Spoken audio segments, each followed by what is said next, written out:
തിരുവനന്തപുരത്തിന്റെ മണ്ണിൽ നിന്നാണ് തൃശ്ശൂർ കപ്പ് എടുത്തു കൊണ്ടുവന്നതെങ്കിൽ തൃശ്ശൂരിന്റെ മണ്ണിൽ നിന്ന് ശക്തന്റെ മണ്ണിൽ നിന്ന് ആ കപ്പ് നേടിയെടുത്തിരിക്കുകയാണ്. അതുകൊണ്ട് ചെൽസി നമുക്ക് ഉറക്കെ പാടാം, സ്വർണ്ണ കപ്പ് ആർക്കപ്പ, കണ്ണൂരിനാണ് അയ്യപ്പ, കലാകിരീടം ആർക്കപ്പ, കണ്ണൂരിനാണ് അയ്യപ്പ.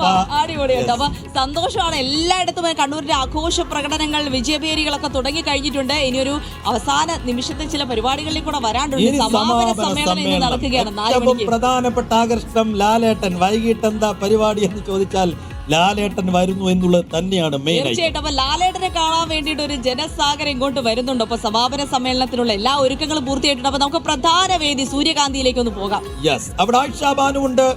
ആയിഷ ബാനു എന്താണ്? അക്ഷയൻ ബാനു. ആയിഷ ബാനു എന്ന് പറഞ്ഞ ആരാണ്? അക്ഷയൻ ബാനു. അക്ഷയും ബാനു കൂടി അവിടെ ഉണ്ട്. അക്ഷയ ബാനു സമാപന വേദിക്ക് മുൻപിൽ എന്താണ് ഈ സമയം നടന്നുകൊണ്ടിരിക്കുന്നത്? എത്രമാത്രം വലിയ ആൾക്കൂട്ടം അവിടെ ഉണ്ട്.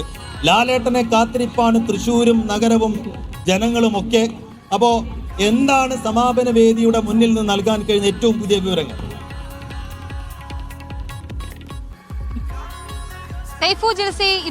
ഇതാണ് സമാപന വേദിയുടെ മുന്നിൽ നിന്ന് നമുക്ക് നൽകാനാകുന്ന വിവരം. ഇതാണ് പ്രധാന വേദി. ഈ പ്രധാന വേദിയിലേക്കാണ് മലയാളത്തിന്റെ മഹാനടനായിട്ടുള്ള മോഹൻലാൽ എത്തുന്നത്. മോഹൻലാലിനെ കാണാൻ മുഖ്യാതിഥിയായി എത്തുന്നത്. മോഹൻലാലിനെ കാണാൻ കൂട്ടം കൂടിയ ആ ജനങ്ങളെ നമുക്കിവിടെ കാണാൻ വേണ്ടി കഴിയും. ഇതാണ് ആ തിരക്ക്.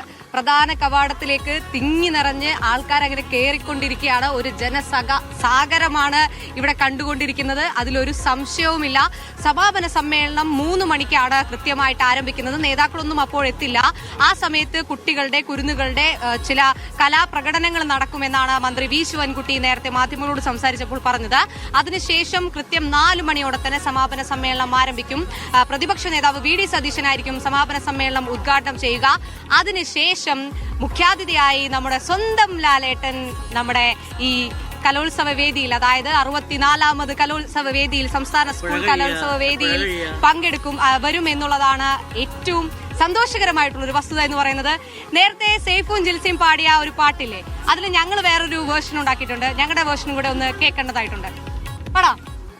അതിനു മുന്നേ നമുക്ക് കണ്ണൂർ എങ്ങനെ ആ കപ്പെടുത്തതെന്നൊന്ന് പറയണ്ടേ? തീർച്ചയായിട്ടും. കണ്ണൂർ എങ്ങനെയാണ് ആ കപ്പെടുത്തത് എന്നുള്ളത് എന്തായാലും പറയണം. എവിടെയാണോ നഷ്ടപ്പെട്ടത് അവിടെ നിന്ന് തിരിച്ചു പിടിച്ചിരിക്കുകയാണ് കണ്ണൂർ. അത് എവിടെ നിന്നാ? നിങ്ങൾ ഇത് കാണുക, അങ്ങോട്ട് നോക്കൂ, നിങ്ങൾ ഇത് കാണുക. കലോത്സവ നഗരിയിൽ തൃശ്ശൂരിന്റെ മണ്ണിൽ അവരുടെ തട്ടകത്തിൽ അവരുടെ പൂരപ്പറമ്പിൽ നിന്ന് തൂക്കിയിരിക്കുകയാണ്. അതെ, ശക്തന്റെ മണ്ണിൽ ശക്തി തെളിയിച്ചിരിക്കുകയാണ് കണ്ണൂർ ജില്ല.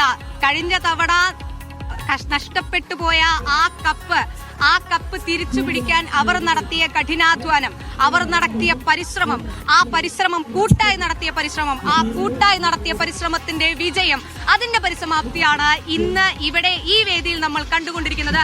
1028 പോയിന്റുമായിട്ടാണ് കണ്ണൂർ അവരുടെ ആ സ്വർണ്ണക്കപ്പിൽ മുത്തമിട്ടിരിക്കുന്നത്. എവിടെയാണ് തൃശ്ശൂരിന് പാളിയത്? എത്ര പോയിന്റിനാണ് തൃശ്ശൂരിന് പാളിയത്? തൃശ്ശൂരും ഒട്ടും പിന്നിലല്ല. തൃശ്ശൂർ 5 പോയിന്റുകൾ മാത്രം വ്യത്യാസത്തിലാണ്. അതായത് 1023 പോയിന്റാണ് തൃശ്ശൂരിനുള്ളത്.